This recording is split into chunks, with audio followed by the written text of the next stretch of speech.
Hello everyone and welcome back to another video. Today we're going to see how to find X or Twitter video playback error and fix it. So firstly, open the X app on your Android. Tap your profile picture on the top left or right, then select Settings and Support. Then Settings and Privacy. Tap Accessibility, Display and Language, then select Data Usage. Tap Video Autoplay.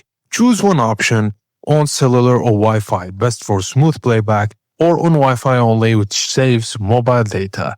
Automatically, it does load and play videos, reduces playback errors or loading issues, and improves scrolling experience. And that's it, guys. As simple as that. Thank you for watching, and please don't forget to like and subscribe for more tips and tricks like this.